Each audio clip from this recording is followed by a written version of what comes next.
Gastos extravagantes e complexidade da monarquia britânica, entre joias reluzentes e o peso dos privilégios reais. Esse é o Visão Libertária, sua fonte de informações descentralizadas e distribuídas. A princesa de Gales, Kate Middleton, pode receber um presente extraordinário do rei Charles III em seu 42º aniversário. Em vez das joias habituais, Charles pretende conceder a Kate o poder de emitir Royal Warrants, mandados reais, um privilégio raro na monarquia britânica. Os mandados reais são autorizações concedidas pelos membros da família real britânica a empresas ou prestadores de serviços que atendem à realeza. Essas autorizações permitem que as empresas usem o selo real em seus produtos ou serviços, indicando que são fornecedores oficiais da família real. É uma forma de reconhecimento e prestígio real para essas empresas. Qual seria o impacto para as empresas e para os contribuintes do Reino Unido? Para as empresas, poder usar o selo real em sua publicidade pode atrair clientes devido à associação com a realeza. Isso é especialmente significativo para empresas que atuam no mercado de luxo. Já para as pessoas comuns, ou seja, os contribuintes, isso representa um aumento de preços e encarecimento das mercadorias com os selos reais. Essa mudança transformaria Middleton em uma figura altamente influente no mercado, capacitando-a a promover suas empresas preferidas em diversos setores. Conhecida por seu estilo, a popularidade da princesa de Gales vem de seu trabalho em empreendimentos beneficentes, bem como de sua habilidade sem esforço para moda e beleza. E suas marcas favoritas, desde a Heinz, cuja seleção de casacos e blazers está em rotação regular para a realeza, até os produtos que ela usa para alcançar suas melhores maquiagens, estarão esperando que a notícia de que o rei Charles pode recompensá-la com o privilégio de conceder Royal Warrants seja verdadeira. Ter um mandado real, que pode ser exibido em seus estabelecimentos comerciais, produtos, embalagens, material de escritório, publicidade e veículos, oferece um impulso comercial significativo, tanto nacional quanto internacionalmente, com as pessoas se esforçando para viver, fazer compras e experimentar coisas como os membros da realeza. O nome desse fenômeno se chama efeito de ostentação.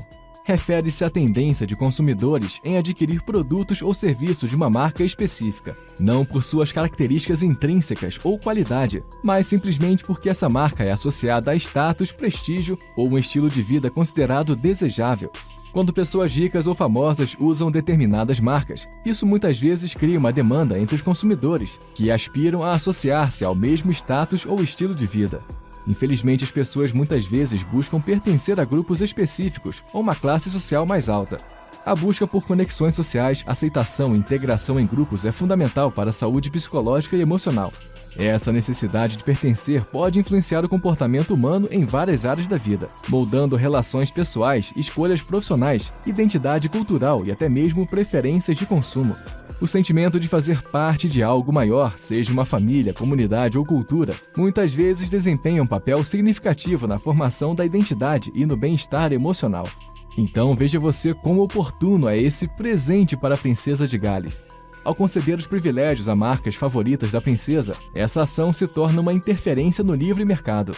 Mas não é de agora que a nossa querida família real interfere no livre mercado. Em novembro de 1973, o advogado particular da rainha conseguiu fazer lobby para alterar uma legislação vigente, a fim de ocultar a riqueza privada adquirida pela coroa do seu público. Em outras ocasiões, os conselheiros dos monarcas solicitaram exclusões de leis propostas relacionadas à segurança rodoviária e à política fundiária que poderiam afetar suas propriedades, e pressionaram para alterar a política do governo em relação a locais históricos.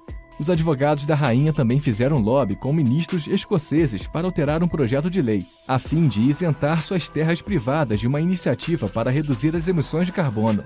Como resultado, a rainha foi a única pessoa na Escócia que não precisou facilitar a construção de dutos para aquecer edifícios usando energia renovável. O Reino Unido tem sido palco de diversos protestos e movimentos relacionados a questões de mudanças climáticas e a redução das emissões de carbono. O movimento Extinction Rebellion, por exemplo, realizou várias ações de desobediência civil em Londres e outras cidades britânicas para chamar a atenção para a crise climática. Então, caros ecochatos, quando vocês decidirem protestar e parar as ruas de Londres ou arredores, sugiro que vocês comecem pelas terras privadas de sua estimada e sustentada família real. Mas os benefícios não param por aí. A rainha foi isenta da Lei de 2017 sobre propriedade cultural, uma lei que busca evitar a destruição do patrimônio cultural, como locais arqueológicos, obras de arte e livros importantes em guerras futuras. Isso significa que a polícia não pode vasculhar as propriedades privadas da rainha em busca de artefatos roubados. O jornal The Guardian identificou 67 instâncias em que projetos de lei escoceses foram revisados pela rainha. Eles incluem legislação relacionada a leis de planejamento, tributação de propriedades, proteção para inquilinos e um projeto de lei de 2018 que impede inspetores florestais de entrar em terras da coroa sem permissão da coroa. Na glamourosa corte da família real, ser considerado um amigo do rei não apenas garante assentos nos jantares suntuosos, mas também acesso exclusivo a uma gama de benefícios reais. Afinal, quem precisa de sorteios de loteria quando você pode ser o escolhido para os privilégios da realeza? Você, adorador das terras britânicas, não perca a chance de ter seu próprio selo real de aprovação e descubra o quanto a proximidade com a realeza pode valorizar sua posição na escada social real. Afinal, quem quer ser gata borralheira se você pode ser Cinderela? Muito provavelmente nossa gata borralheira de Gales já sabia dessas informações, mas vale ressaltar aos desinformados. O custo da família real para o contribuinte britânico é conhecido como Sovereign Grant, que é o mecanismo oficial de financiamento da monarquia. O Sovereign Grant é calculado como uma porcentagem dos lucros gerados pela Crown Estate, um grande portfólio de terras, propriedades e ativos da propriedade do monarca reinante. O Sovereign Grant cobre as despesas oficiais da monarquia, incluindo salários de funcionários, viagens, manutenção de residências reais e outros deveres oficiais. O Sovereign Grant tem como objetivo fornecer uma fonte transparente, milionária e estável de financiamento para a família real. As contas para o Sovereign Grant divulgadas no final de junho de 2023 mostram que no total os gastos líquidos do Royal Household foram relatados como sendo de 107,5 milhões de libras, aproximadamente 136 milhões de dólares. Isso se compara ao Sovereign Grant total de 86,3 milhões de libras, que é igual a 109,1 milhões de dólares, e a renda adicional de 9,8 milhões de libras, que é o mesmo que 12,4 milhões de dólares. O relatório financeiro abrange um período de transição significativa para o Royal Household, refletindo o jubileu de platina e o funeral de estado da Rainha Elizabeth II, a ascensão do rei, a preparação para a coroação de suas majestades e a união de funcionários de duas residências. Além disso, a reserva do Palácio de Buckingham foi adicionada aos custos. O Royal Household agora está no 7º ano de um plano de 10 anos de grandes renovações. O evento mais caro do ano foi o funeral da Rainha Elizabeth, em setembro de 2022, custando cerca de 2 milhões de dólares. No entanto, é importante destacar que nem sempre as condições foram assim. Charles Townshend, um historiador britânico, referiu-se à Grã-Bretanha do século XIX como um precursor de uma forma de governo que pode ser interpretada como uma monarquia constitucional.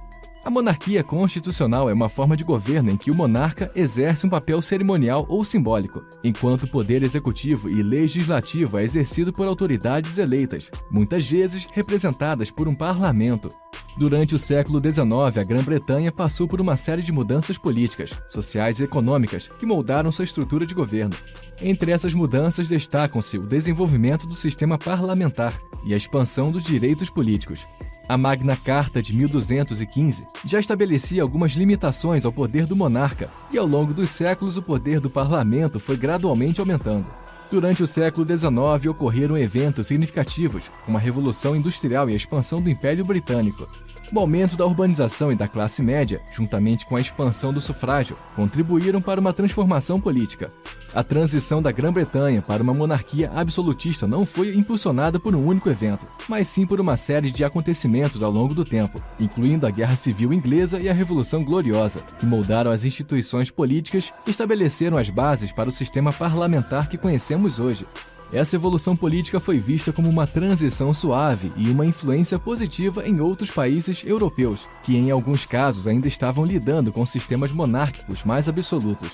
A Grã-Bretanha, assim, tornou-se um exemplo de uma monarquia constitucional que equilibra a tradição monárquica com elementos democráticos. Como jornais podem retratar esse presente como algo relevante à escolha entre joias e prestígio? Nenhuma dessas opções é positiva, pois impacta diretamente as pessoas, especialmente os trabalhadores que enfrentam as consequências de um governo gastador. A sugestão seria que a princesa abrisse mão de joias e privilégios, contribuindo para aliviar os 25% de tributação. Essa discussão ressalta as contradições entre a defesa da monarquia como uma força estabilizadora e culturalmente unificadora, a política, e as críticas à sua base hereditária, que contradiz os ideais igualitários libertários. Refletir sobre a utilidade da monarquia e os gastos públicos destinados à família real nos leva a ponderar sobre a natureza da liberdade individual em contextos sociais estabelecidos. Esse diálogo instiga a questionar as prioridades da sociedade e as tensões entre tradição e modernidade, proporcionando uma visão das complexidades do sistema político britânico e as percepções conflitantes sobre liberdade, igualdade e pertencimento na contemporaneidade. Obrigado por sua audiência. Esse artigo foi escrito por Joe Gardner e Sr. Bigodes, revisado e narrado por Paulo Wesley. Escreva artigos você também. Acesse visãolibertaria.com. Se você gostou do vídeo, compartilhe em suas redes sociais. Caso deseje ser avisado de outros vídeos, inscreva-se no canal e depois clique no botão da campainha. Até a próxima!